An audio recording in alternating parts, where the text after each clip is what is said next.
أعوذ بالله من الشيطان الرجيم. بسم الله الرحمن الرحيم.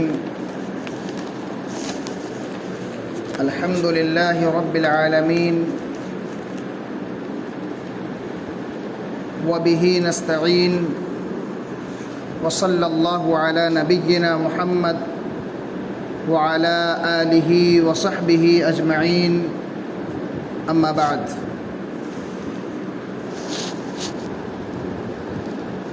قال الله تبارك وتعالى: أعوذ بالله من الشيطان الرجيم. بسم الله الرحمن الرحيم. الحمد لله رب العالمين الرحمن الرحيم مالك يوم الدين إياك نعبد وإياك نستعين.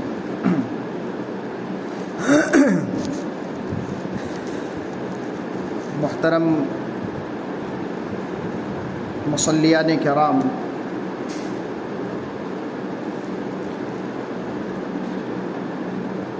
اللہ رب العالمین کا لاکھ لاکھ شکر، کرم اور احسان ہے کہ اس نے ہمیں اپنی کتاب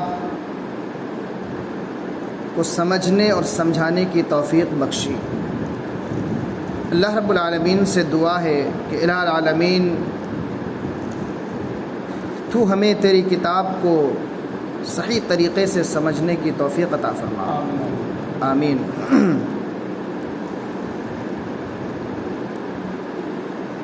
گزشتہ ہفتہ جمعہ کے دن عشاء کی نماز کے بعد اعوذ باللہ من الشیطان الرجیم اور بسم اللہ الرحمن الرحیم کی تشریح ہم نے کیا تھا۔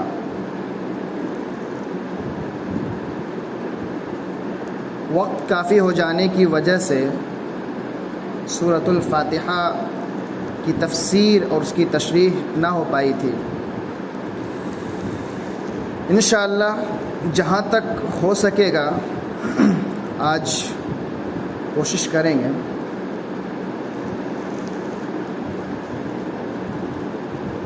آج قرآن کریم کی سب سے پہلی سورت سورۃ الفاتحہ، جس کی تفسیر ہم پڑھنے جا رہے ہیں، جس کی تفسیر ہم کرنے جا رہے ہیں، جس کے تعلق سے ہم معلومات حاصل کرنے جا رہے ہیں، تو سب سے پہلے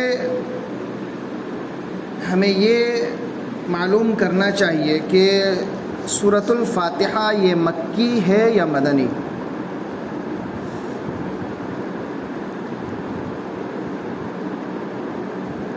مکی اور مدنی کسے کہتے ہیں؟ سب سے پہلے اس سے پہلے یہ بھی جاننا ہے۔ نہیں، جو بھی یعنی کہ ہجرت کرنے سے پہلے جو بھی نازل ہوا وہ مکی، اور جو ہجرت کے بعد ہوا وہ مدنی، چاہے کہیں بھی ہو، مکہ میں بھی کیوں نہ ہوا ہو، ہجرت کے بعد ہوا ہے تو وہ مدنی کہلاتا ہے۔ قرآن نازل ہونے کا وہ زمانہ جو ہجرت سے پہلے کا ہو، ہجرت سے پہلے جو قرآن نازل ہوا وہ مکی کہلاتا ہے، خواہ مکہ میں نازل ہوا ہو یا نہیں۔ اور ہجرت کے بعد جو قرآن نازل ہوا ہے وہ مدنی ہے، خواہ مکہ ہی میں کیوں نہ نازل ہوا ہو۔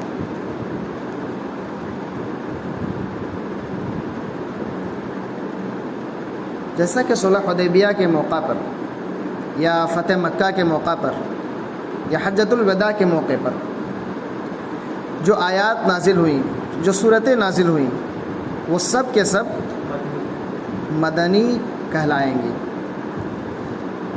گرچہ مکہ میں نازل ہوئی ہے، لیکن ہجرت کے بعد نازل ہونے کی وجہ سے وہ آیت یا وہ صورت مدنی کہلائیں گی۔ تو یہ مدنی اور مکی میں فرق ہے۔ تو سورۃ الفاتحہ یہ مکہ میں نازل ہوا ہے، یہ سورہ مکہ میں نازل ہوا ہے، تو یہ مکی صورت ہے۔ قرآن کریم میں بعض صورتیں مکی ہیں اور بعض صورتیں مدنی ہیں۔ ان کی تعداد کتنی ہے؟ ٹوٹل صورتوں کی تعداد 114، مکی صورتوں کی تعداد 86 اور مدنی صورتوں کی تعداد 28۔ اس کو یاد رکھنے کا سب سے آسان طریقہ ایک فارمولہ ہے،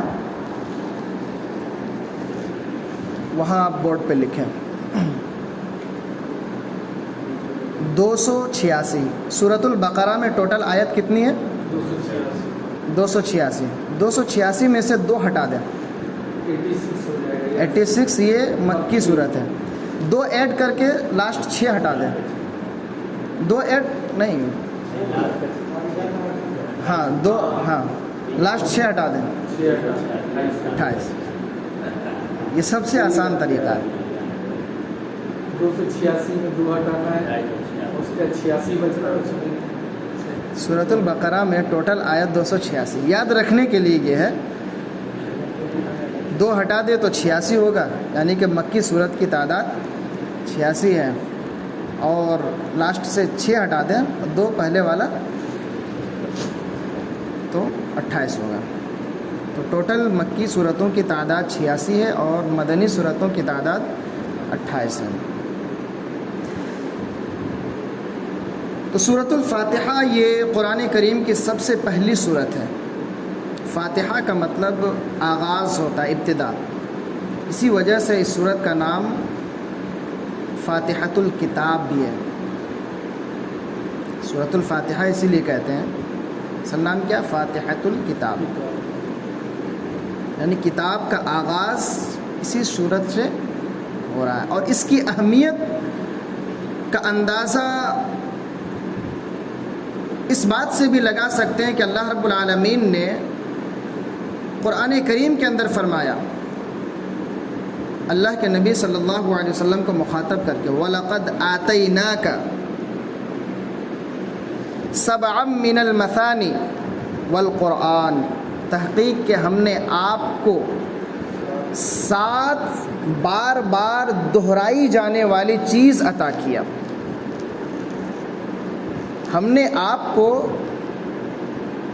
7 یعنی کہ بار بار دہرائی جانے والی 7 چیزیں عطا کی آپ کو، والقرآن، اور قرآن عطا کیا، والقرآن العظیم۔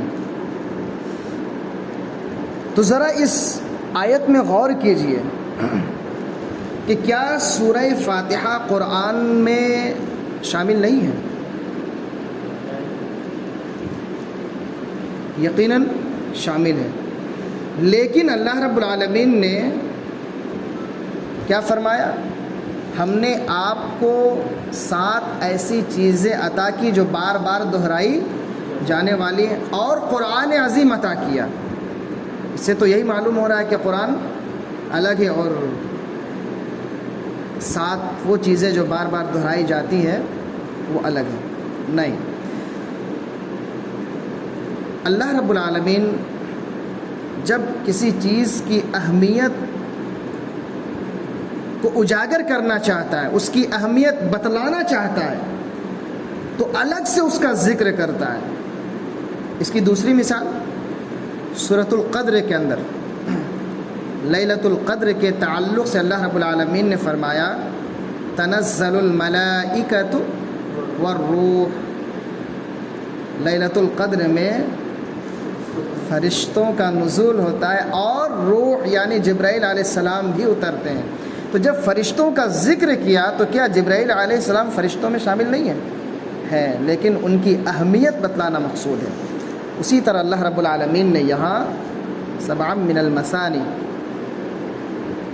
کہ 7 آیتوں کو ذکر کر کے اس کی اہمیت کو مزید اجاگر کر دیا، اور 7 بار بار دہرائی جانے والی چیزوں سے مراد سورہ فاتحہ ہے۔ تو یہ سورۃ الفاتحہ کی اہمیت ہے۔ سورۃ الفاتحہ کے اور بھی بے شمار نام ہیں، بہت سارے نام ہیں، جن میں سے ایک تو فاتحۃ الکتاب ہے،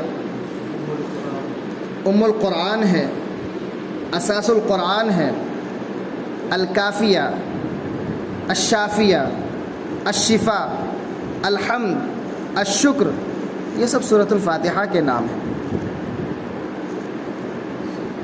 تو یقیناً ان تمام چیزوں سے اس سورت کی اہمیت معلوم ہوتی ہے کہ یہ سورہ بہت ہی اہم ہے۔ نام جو رکھا گیا ہے الشکر، الحمد، الشفا، الشافیہ، الکافیہ، یہ سورت شفا بھی ہے، یہ سورت کوئی بھی مسئلہ اس کے لیے کافی ہے۔ تو ہر نام رکھا گیا ہے اسی مناسبت سے رکھا گیا، اور تمام ناموں سے اس سورت کی اہمیت معلوم ہوتی ہے۔ تو آئیے ہم اس سورہ کو شروع کرتے ہیں۔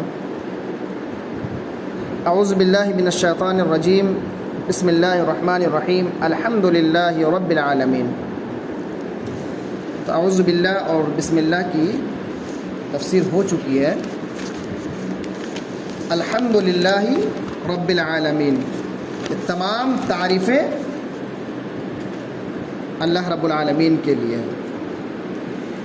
اس سورت کی اتنی اہمیت بتلائی گئی ہے، لیکن جب تک ہم اس کی باریکی کو نہیں جانیں گے، ہمارے ذہن میں وہ اہمیت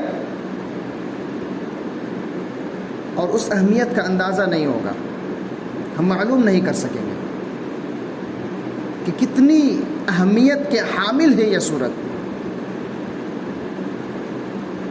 سب سے پہلے الحمد للہ، حمد کہتے ہیں تعریف کو، تعریف کرنے کو حمد کہتے ہیں۔ اسی وجہ سے اس سورت کا ایک نام الحمد بھی ہے۔ اب حمد کی وضاحت آئیے دیکھتے ہیں۔ الحمد ہے یعنی کہ تعریف کرنا، ایک ہوتا تعریف کرنا اور ایک ہوتا شکریہ ادا کرنا۔ پہلے دونوں میں فرق جان لیجئے۔ تعریف کرنے کے لیے زبان سے الفاظ کا نکالنا ضروری ہے۔ ہم کسی کی تعریف کریں گے تو اس کے لیے الفاظ کی ادائیگی ضروری ہے۔ اور ایک چیز، کسی کی تعریف کرنے کے لیے ضروری نہیں کہ اس کی طرف سے ہمیں کچھ فائدہ حاصل ہو، یا ہمیں اس نے کوئی چیز عطا کیا جس کی وجہ سے ہم اس کی تعریف کریں گے، یہ ضروری نہیں ہے۔ مثال کے طور پر کوئی شخص دوسرے ملک میں ہے، وہاں کوئی اچھا کام کر رہا ہے، ہم نیوز میں دیکھ رہے ہیں، اس کے اچھے کام کی وجہ سے ہم اس کی تعریف کرتے ہیں، بہت اچھا اس نے کام کیا، کیا بہترین کام کیا، دوسروں کے سامنے بیان کرتے ہیں۔ تو کیا اس نے ہمیں کوئی فائدہ پہنچایا؟ بالکل نہیں، لیکن پھر بھی ہم اس کی تعریف کرتے ہیں۔ تو تعریف کے لیے زبان سے الفاظ کی ادائیگی ضروری ہے، اور یہ ضروری نہیں کہ اس کی طرف سے ہمیں کچھ فائدہ حاصل ہوا ہے تبھی ہم اس کی تعریف کر رہے ہیں۔ تو یہ تعریف اور شکر کے لیے دل اور زبان دونوں ضروری ہے۔ زبان سے الفاظ کی ادائیگی اگر نہ بھی کریں تو دل سے ادا کرنا ضروری ہوگا۔ مثال کے طور پر ہم پیاسے ہیں، ہمارے پیاس کے ہم تڑپ رہے ہیں، ہمیں پانی مل نہیں رہا ہے، کسی نے آ کر کے ہمیں پانی دیا، ہم پینے کے بعد دل سے اس کا شکریہ ادا کرتے ہیں۔ جزاکم اللہ خیرا واحسن الجزاء، اللہ آپ کو بہترین بدلہ عطا فرمائے۔ تو شکر کے لیے دل سے تعریف کرنا اور دل سے اس کا شکریہ ادا کرنا یہ ضروری ہے. تو یہ حمد اور شکر میں فرق ہے، اس فرق کو جاننا ضروری ہے. اس لیے کہتے ہیں الحمد للہ، تمام تعریفیں اللہ رب العالمین کے لیے. یہاں ہم دیکھتے ہیں کہ الحمد، حمد سے پہلے الف اور لام ہے. تو الف اور لام تو ہم کو دیکھنے میں ایسا ہی لگتا ہے، ہمیں دیکھنے میں کہ یہ تو الف لام ہے، اس کا کیا ہوگا. اسی لیے کہتے ہیں قرآن معجزہ ہے. قرآن سن کر کے اہل عرب اسلام قبول کر لیتے تھے، کیونکہ وہ عربی زبان کے ماہر تھے، ان کی مادری زبان عربی تھی، جس وجہ سے اس کی گہرائی کو، اس کی باریکی کو وہ سمجھتے تھے. تو یہاں حمد سے پہلے جو الف لام لگایا گیا ہے یہ استغراق کے لیے آتا ہے. استغراق کہتے ہیں کہ شمولیت کے لیے، کسی بھی چیز کو مکمل طور پر شامل کر لینا. یعنی کہ تعریف، توصیف، کبریائی، بڑائی، بزرگی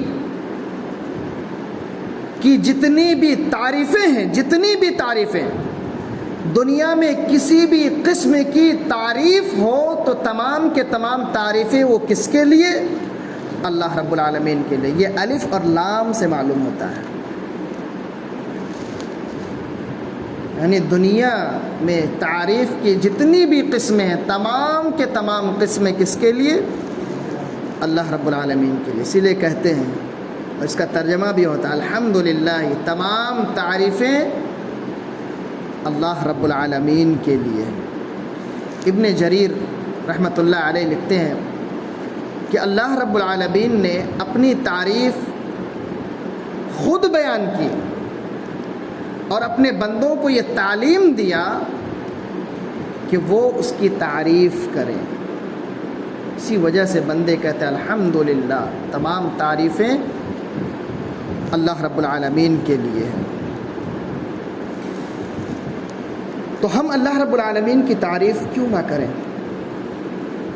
اور ہم اللہ کی تعریف کرتے ہیں تو کیوں اللہ کی تعریف کرتے ہیں؟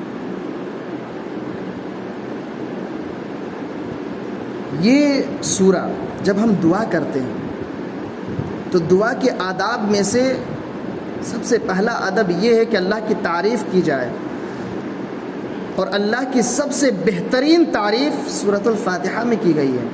اسی وجہ سے دعا کرنے سے پہلے سورۃ الفاتحہ پڑھتے ہیں. ضروری نہیں ہے، کسی بھی الفاظ میں اللہ کی تعریف کر سکتے ہیں، لیکن سب سے بہترین تعریف جب اس صورت میں ہے تو پھر ہم اس صورت کو کیوں نہ پڑھیں؟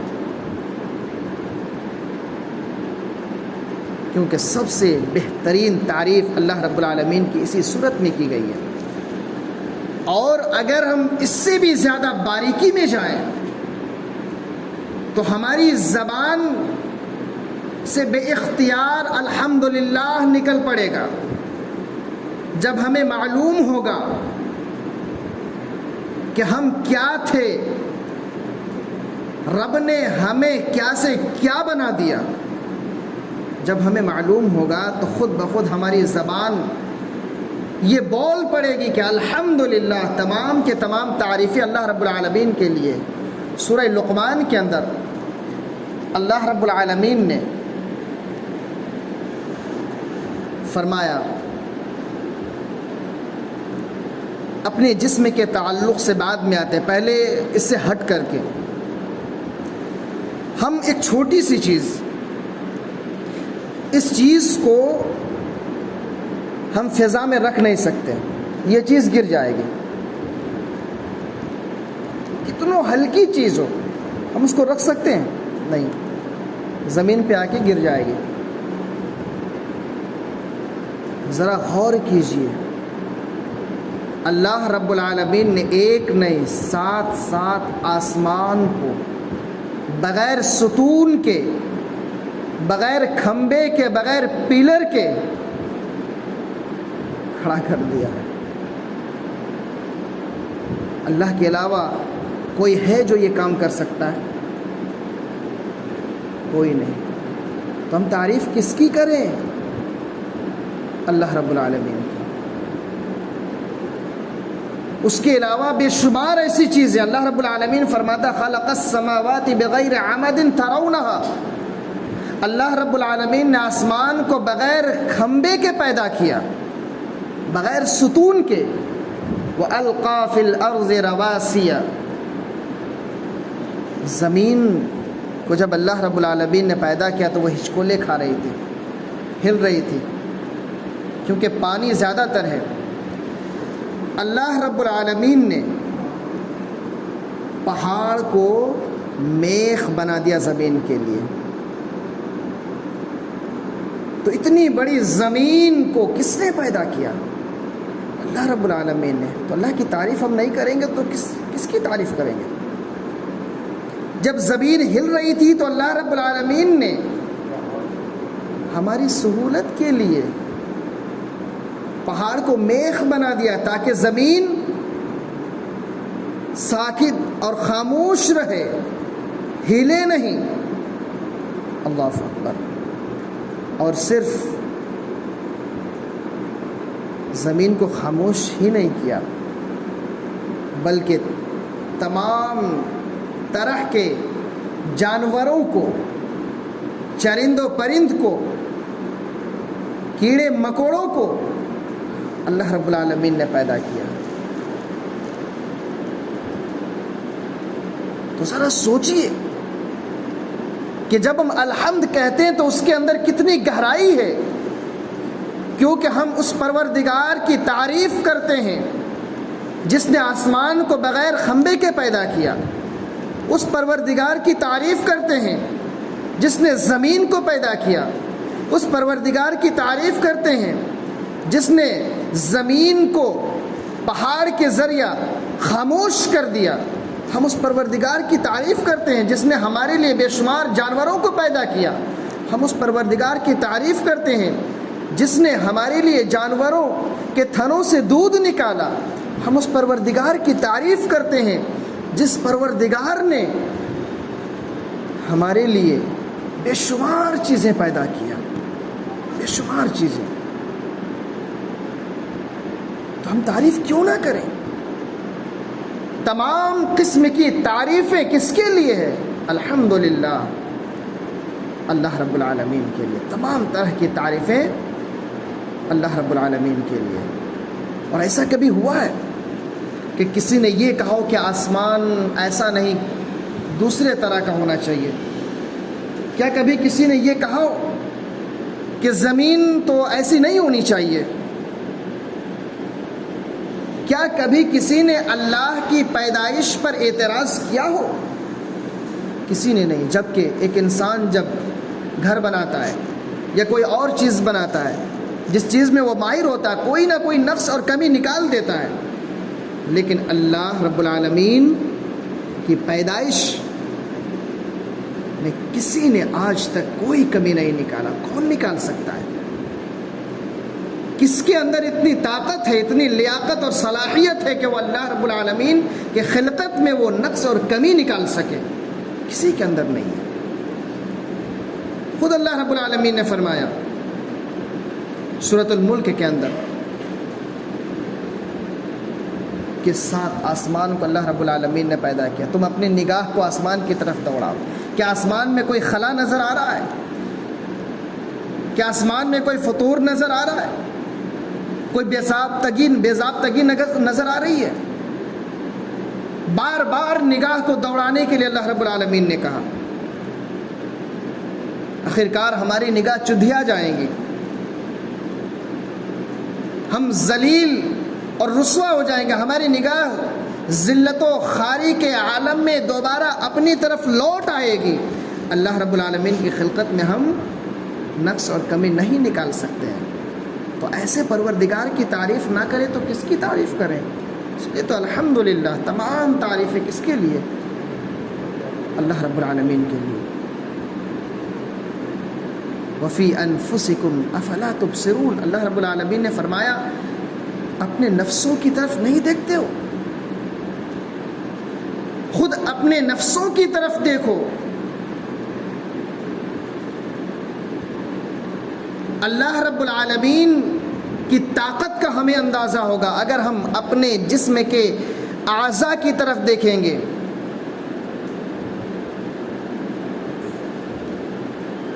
ذرا سوچئے، اگر ہم اپنے جسم پر غور کریں، یہ ہمارے انگوٹھے ہیں، پوری دنیا میں اربوں لوگ ہیں، ڈبل ڈبل انگوٹھے، اس میں جو ڈیزائن اور اس میں جو لکیریں بنی ہوئی ہے، کیا ایک دوسرے کا کبھی میچ ہوتا ہے؟ کبھی نہیں۔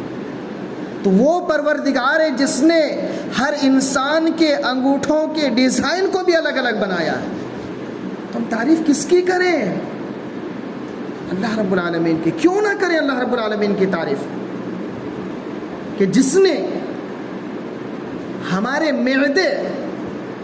معدے میں جو تیزاب ہے، اس کے اندر جو پانی ہے تیزاب، وہ اتنا طاقتور ہے کہ زنگ کو بھی پگھلا کر رکھ دے، لیکن ہمارا جسم محفوظ ہے، ہمارے معدے محفوظ ہیں۔ حفاظت کرنے والا کون ہے؟ اللہ رب العالمین ہے۔ تو کیوں نہ ہم کہیں الحمدللہ، تمام تعریفیں اللہ رب العالمین کے لیے۔ ہمارے پھیپھڑے میں خون جو چلتا ہے، اس کی باریک نالیاں کتنی ہیں؟ ہمارے پھیپھڑے میں خون کی باریک نالیاں کتنی ہیں؟ 3 لاکھ ملین 3 لاکھ ملین باریک نالیاں ہیں ہمارے پھیپھڑے میں۔ اگر ان تمام نالیوں کو سیدھا کر کے جوڑا جائے، 1500 سے لے کر 2400 کلومیٹر کی لمبائی ہوگی۔ یہ ایک پھیپھڑے کی بات ہے، ایک انسان کے پھیپھڑے کی بات ہے۔ سارے انسانوں کے پھیپھڑے کو اگر جوڑ دیا جائے تو ذرا سوچئے، ان تمام چیزوں پر کس کا تصرف ہے، کس کا اختیار ہے؟ کون ان تمام چیزوں کی دیکھ بھال کر رہا ہے؟ کون ان تمام چیزوں کی حفاظت کر رہا ہے؟ اللہ رب العالمین۔ تو ہم کیوں نہ کہیں الحمدللہ، تمام تعریفیں کس کے لیے؟ اللہ رب العالمین کے لیے۔ اللہ اکبر۔ تو ذرا سوچئے، غور کیجئے، اندازہ لگائیے کہ جب ہم اس سورت کو پڑھتے ہیں، یہ قرآن کی سب سے پہلی سورت ہے، پورے قرآن میں سب سے پہلا مقام اس سورت کو کیوں حاصل ہوا؟ اسی وجہ سے تو کہ سورت کے اندر اتنی ساری چیزیں بیان کر دی گئی کہ ایک انسان کے لیے کافی ہے۔ اسی وجہ سے سورت کا ایک نام الکافیہ بھی ہے۔ جب کوئی بیمار ہو، پڑھ کر اسے دم کریں گے، شفا مل جائے گی۔ اسی وجہ سے سورت کا ایک نام الشافی بھی ہے، الشفا بھی ہے۔ تو یہ تعریف ہے الحمدللہ کی۔